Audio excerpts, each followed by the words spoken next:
Okay, so there's heroes and there's villains and there's funny category of people who are like, are they heroes? Are they villains? What are they? And they're not anti-heroes. What are they? I mean, so I don't know. These are the guys that kind of dance the line of good and evil. That's the best way I can describe it. Hey, this is Infinite Realms, and the topics are infinite, so don't forget to like and subscribe. Number 10, Taskmaster. Why is Taskmaster here? Well, a lot of people list him as a bad guy, but is he? I mean, you give him enough money, he'll go with you. I mean, he'll be the hero. So, is he a bad guy or a good guy? I mean, obviously, Taskmaster does have some kind of morality. I mean, I don't ever remember reading of him turning on a deal. So, again, what is he? I mean, generally he's a mercenary, true, but that doesn't necessarily make him evil. So that's why he's number 10 on the list. It's a lot, I admit, the money line is a bit fuzzy, but still, I mean, it doesn't necessarily make you evil. Number 9, Bishop. Okay, so I put Bishop here because he started out being a good guy and kind of twisted a little bit. And he's kind of in limbo the last time I checked on him. So I do know he kind of turned on the X-Men. It kind of went towards that storyline Chris Claremont originally had for him, which I liked. I thought it was a good way, and I really thought that was the direction it was going in. And then, they suddenly changed it because people like Bishop. And don't get me wrong, I like Bishop. I just thought that storyline fit him better than what they ended up doing with him, which was basically nothing. I mean, he started out real cool, and then, he's just kind of there. And he's just hanging out with the X-Men. And it's like, okay, why are you hanging out with the X-Men? And even he couldn't answer it. So, he really flew the hero colors for a long time, and then he turned, and then, it does remind me, I need to check up on Bishop. I haven't checked up on him in a long time. So, that might be something I do after the video and find out. Oh, I put him in the wrong category, sorry. Number 8, Kraven. Now, this one should be so obvious, because what's the first thing Kraven do once he thought he killed Spider-Man? He went out and tried to be a better Spider-Man.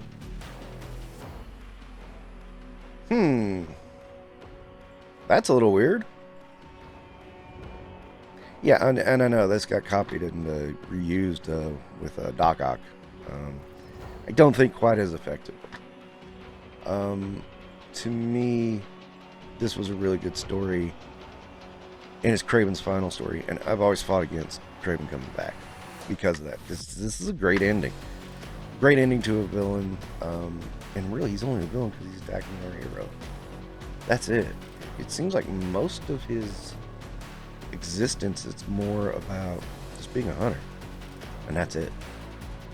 I don't necessarily see him as a villain, though. I mean, he just thought Spider-Man was the big game. That's it. That's a little weird, yeah, but I don't think it makes you a villain. So number 7 is Black Adam. Now, this one, I mean, it's pretty obvious that, by this point we know Black Adam's motives, while not pure, are not necessarily evil either. And his means are more evil than anything. And that, sometimes his motives are not really that bad. It's something you can kind of agree with. Now, he wasn't always that case. He used to be the kind of, I just turned evil, blah. And that was simple. He became a much more complex character in recent years. Now, I don't know what the new DC people have done with him, because DC's just gotten to be such a mess lately. I'm not even looking at it anymore, hardly. But, previous to that, I know where he stood. And it was, in this little interesting place where it's like, you're not a hero, but you're not the villain. Yeah, exactly. Number 6, Loki. This is an easy one because Is he really a villain, or is he like he was in Norse mythology? Is the agent of change? You think about this for a minute. It gets pretty deep. I mean, Loki brought together the Avengers, who saved the world countless times. Was he trying to initiate a change there? Was he trying to move a change forward? That's what he did in mythology. That's what he did in comics, too, so it makes him very interesting. Yeah, and, you know, we've been making Loki more complex for years. And, you know, go back and Tom Hiddleston as Loki in the MCU, I think finally cemented that Loki isn't necessarily the worst guy in the world. He's just Loki. He pushes things forward. And that's kind of fun. And I like it. And I like that mythological element came into the literature. That makes it fun. Number 5 is Deadpool. Why? It's Deadpool, man. Okay, Deadpool is so chaotic, he could be evil at any day. He really could, because that's purposeful. I mean, it's meant to be that way, and, you know, I kind of like it. But, I mean, it brings a whole lot of weirdness in, too. I mean, you can conceivably have an evil Deadpool any moment. Why, just cuz. But Deadpool is also funny. Deadpool's very entertaining. And, you know, I saw some people, oddly enough, they didn't like that Deadpool was cracking jokes. I mean, what happened to the serious Deadpool? I'm like, you have got to be freaking kidding me. That character was so boring. So, yeah, well, to each their own, I guess. I don't know. I don't understand some people. How do you know? Are they just ripping on, you know, what has become one of the more popular characters in recent years? Maybe. I don't know. I didn't really get into the discussion. So I didn't even try to find out. Number 4, Red Guardian. Why would I put Red Guardian here? Because, think about it a minute. I mean, Red Guardian was doing what he thought was right. And he was trying to protect his home, the Soviet Union. Now, you take that Soviet part out, is it really that bad? And it's weird. You kind of think about it. It's like, no, it's not bad. It's not evil. There's nothing wrong with that. I mean, you're protecting your home. You're protecting your country. It's actually a pretty honorable thing. So, I mean, this was back in the days, though, when you just say, hey, he's Russian. Now he's evil. And that made him evil. That was it. That's all you had to do. And some things came out of that were pretty fun. Some things came out of that were pretty bad. I always thought Red Guardian was one of the better ones, though. I mean, because it does seem like they always tried to make him look like he was protecting his homeland. Even if sometimes he was misled by propaganda. So, that's why he made this list. Number 3, Deathstroke. Oh, people are going to argue with me about it. He's a bad guy, he's a bad guy, he's a bad guy. Yeah, except, you know, he did have his own comic, and he was the hero in the comic. Yeah, I thought crickets. So, Deathstroke, he seems to go back and forth a lot, and it's kind of weird. I'm not sure, you know, how to classify him. I mean, usually I'd say, yeah, bad guy. And he's more fun as a bad guy. But then he keeps turning back and forth on the good guy scale. It's like, oh, make up your mind. But he's also a mercenary. So, it stands to reason. Also, he was made by the same guy who created Taskmaster. So that might be an indication of something about those two characters. Still, he's interesting. I love Deathstroke. He's just a good character.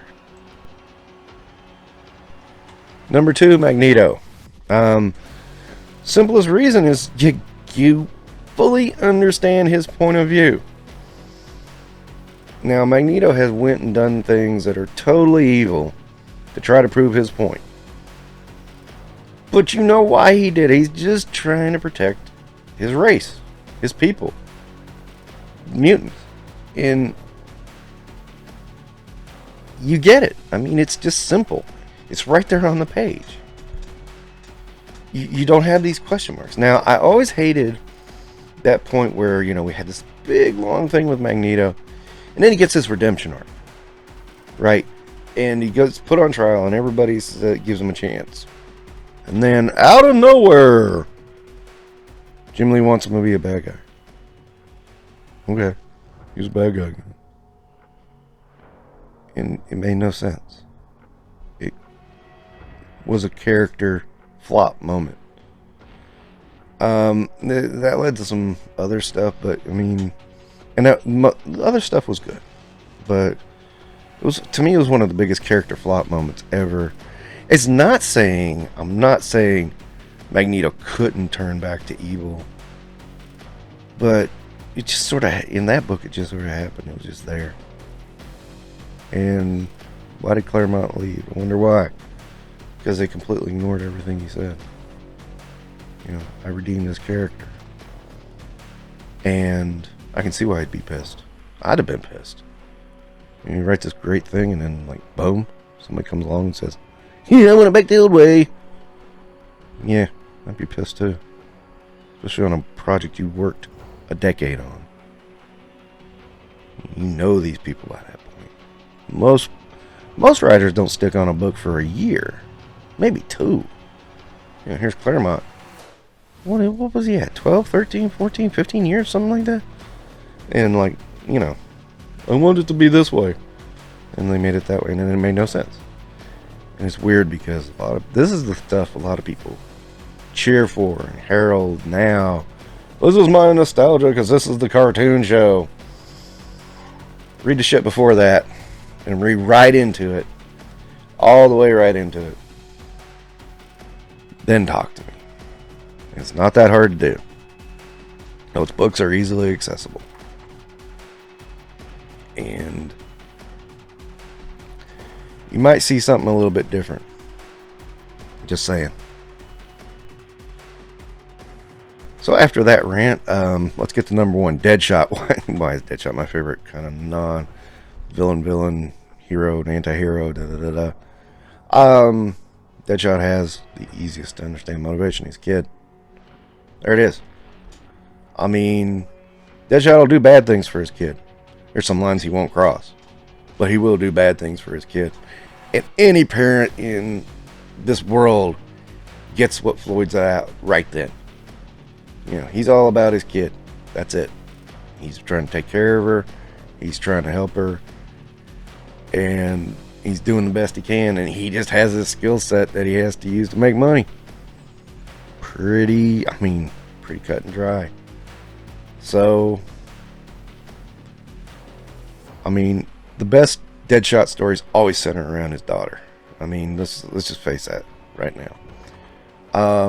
You know, they tried to do a little bit of that in the Suicide Squad movie. And I don't know, it just didn't work. I don't know if it was Will Smith. I don't know what it was.